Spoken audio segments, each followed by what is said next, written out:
This may be the greatest paradox of modern civilization. We have never had more access to pleasure, yet we have never been so unfamiliar with peace. Look around for a moment. Almost no one can stand in line without reaching for a screen. Almost no one can sit in silence without feeling an urge to escape their own thoughts. A few minutes without stimulation is enough to create a strange sense of restlessness, as if simply existing has become unbearable. We have filled every empty space with entertainment, every quiet moment with noise, every pause with another distraction. And somehow, despite having more comfort than any generation before us, an invisible exhaustion continues to spread. This isn't simply a cultural problem. It is neurological. It is psychological. It may even be spiritual. The human brain was never designed for a world where pleasure arrives instantly, endlessly, and without effort. It evolved in scarcity, where rewards were rare and survival demanded patience. Now it lives in an environment where every desire can be answered before it has time to mature. Every notification, every scroll, every purchase, every video, every fleeting hit of novelty quietly reshapes the machinery of your mind. The tragedy is that the brain doesn't immediately recognize the difference between what nourishes it and what merely stimulates it. It learns from repetition. It adapts to excess. Eventually, what once felt extraordinary becomes ordinary. Joy loses its depth. Gratitude begins to disappear. Even life's most meaningful moments struggle to compete with the constant flood of artificial rewards. The ancient philosophers sensed this long before neuroscience could observe it inside a laboratory. They warned that a life devoted to chasing pleasure would eventually become enslaved by desire itself. Today, modern science is discovering that they were pointing towards something disturbingly real. Perhaps the greatest danger isn't that pleasure feels good. It's that too much pleasure slowly teaches your brain that nothing is ever enough. And once enough disappears, no achievement, no relationship, no possession, and no experience can silence the quiet feeling that something is missing. In this video, you'll discover how the pursuit of pleasure rewires the brain, why modern life has trapped millions inside an endless cycle of craving, and why the emptiness so many people feel today isn't a personal failure. It may be the inevitable consequence of living in a world that has confused stimulation with fulfillment, consumption with meaning, and comfort with a life worth living. If pleasure were the same thing as happiness, this should be the happiest civilization that has ever existed. Never before has humanity had such immediate access to food, entertainment, sex, travel, shopping, and endless distraction. Almost every desire can be satisfied with a few taps on a screen. Every inconvenience has become a business opportunity. Every moment of boredom has become a problem waiting to be eliminated. Yet anxiety grows. Depression spreads. Loneliness reaches record levels. The more we chase fulfillment, the more elusive it seems to become. This isn't an accident. It's the consequence of mistaking a fleeting sensation for a way of life. Pleasure is immediate. Happiness is cumulative. One arrives in seconds and disappears just as quickly. The other takes years to build and can survive even the darkest chapters of existence. Aristotle understood this more than 2,000 years ago. He argued that the good life wasn't measured by how intensely someone could feel, but by the kind of person they became through their actions. Centuries later, Viktor Frankl reached a remarkably similar conclusion under circumstances almost impossible to imagine. He discovered that meaning could endure where comfort had completely vanished. Modern culture quietly replaced that question with another. Instead of asking, "How should I live?" we ask, "What will make me feel better right now?" At first, the difference seems insignificant. In reality, it changes the direction of an entire life. One question demands patience, sacrifice, responsibility, and purpose. The other demands only another dose of stimulation. Perhaps that is why so many people collect experiences yet struggle to remember them. They accumulate pleasures while feeling strangely absent from their own existence. Their lives become a sequence of emotional spikes connected by long stretches of emptiness. Pleasure fills moments. Meaning gives those moments a place within a larger story. Without that story, even the brightest experiences fade into the same darkness from which they briefly emerged. The soul isn't starving because it lacks pleasure. It is starving because nothing it consumes is capable of becoming enough. Have you ever noticed how everything eventually becomes ordinary?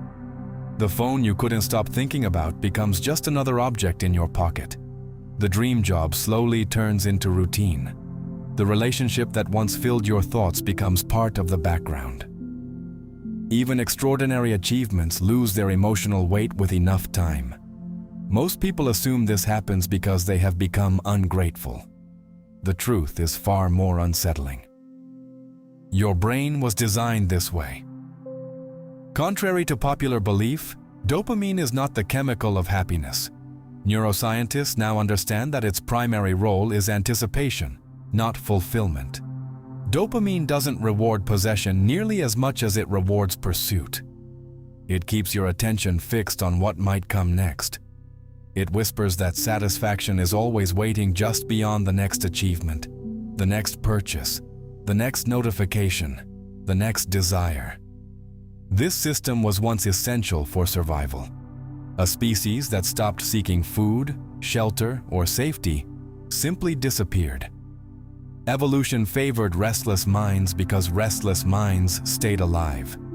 The problem is that evolution never anticipated a civilization capable of manufacturing endless rewards. Your ancient nervous system now lives inside an artificial paradise where the hunt never ends because the prey is infinite. Every swipe promises novelty.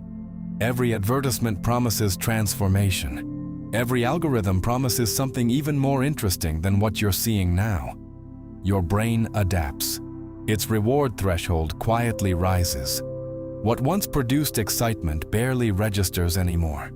Without realizing it, you begin needing more stimulation just to feel what ordinary life once gave freely. Psychiatrist Anna Lemke describes this with remarkable clarity. The relentless pursuit of pleasure inevitably creates pain, not as punishment, but as balance. Every intense reward pushes the brain away from equilibrium, and the deeper the pleasure, the stronger the correction that follows. This is why modern desire feels endless. You are no longer searching because you are empty. You become empty because your brain has been taught that searching must never end. There is a question that most people spend their entire lives avoiding. When was the last time something ordinary genuinely moved you? Not a promotion, not an expensive vacation, not buying something you've wanted for months, just an ordinary moment. A quiet conversation that lingered in your mind. The sound of rain against a window. The warmth of sunlight at the end of a difficult day. A walk with nowhere to be. A page in a book that seemed to understand you better than you understood yourself. If those moments feel increasingly rare, the world may not be the thing that has changed. You have. A mind constantly flooded with stimulation slowly loses its sensitivity. Like eyes trapped beneath blinding light, it forgets how to recognize subtle beauty. The extraordinary becomes ordinary, and eventually even the ordinary begins to feel invisible. The tragedy isn't that life becomes less beautiful. The tragedy is that your perception becomes too numb to notice it. Imagine standing beside a roaring waterfall every day for years. One morning, someone leads you to a quiet forest where a distant stream flows between ancient trees. Most people would hear nothing. The silence would seem empty. Yet the stream never stopped singing. Only the ears had forgotten how to listen. Modern life produces the same deafness. Byung-Chul Han argues that our age suffers less from scarcity than from excess. Endless possibilities appear to be freedom, yet they often dissolve the value of every choice. When everything is available, almost nothing feels sacred. Every experience becomes replaceable. Every desire finds another waiting behind it. This leaves behind a peculiar kind of emptiness. Not the emptiness of having too little.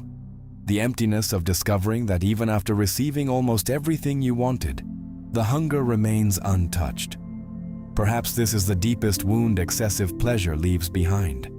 It doesn't simply steal your attention. It quietly convinces you that nothing deserves your reverence anymore.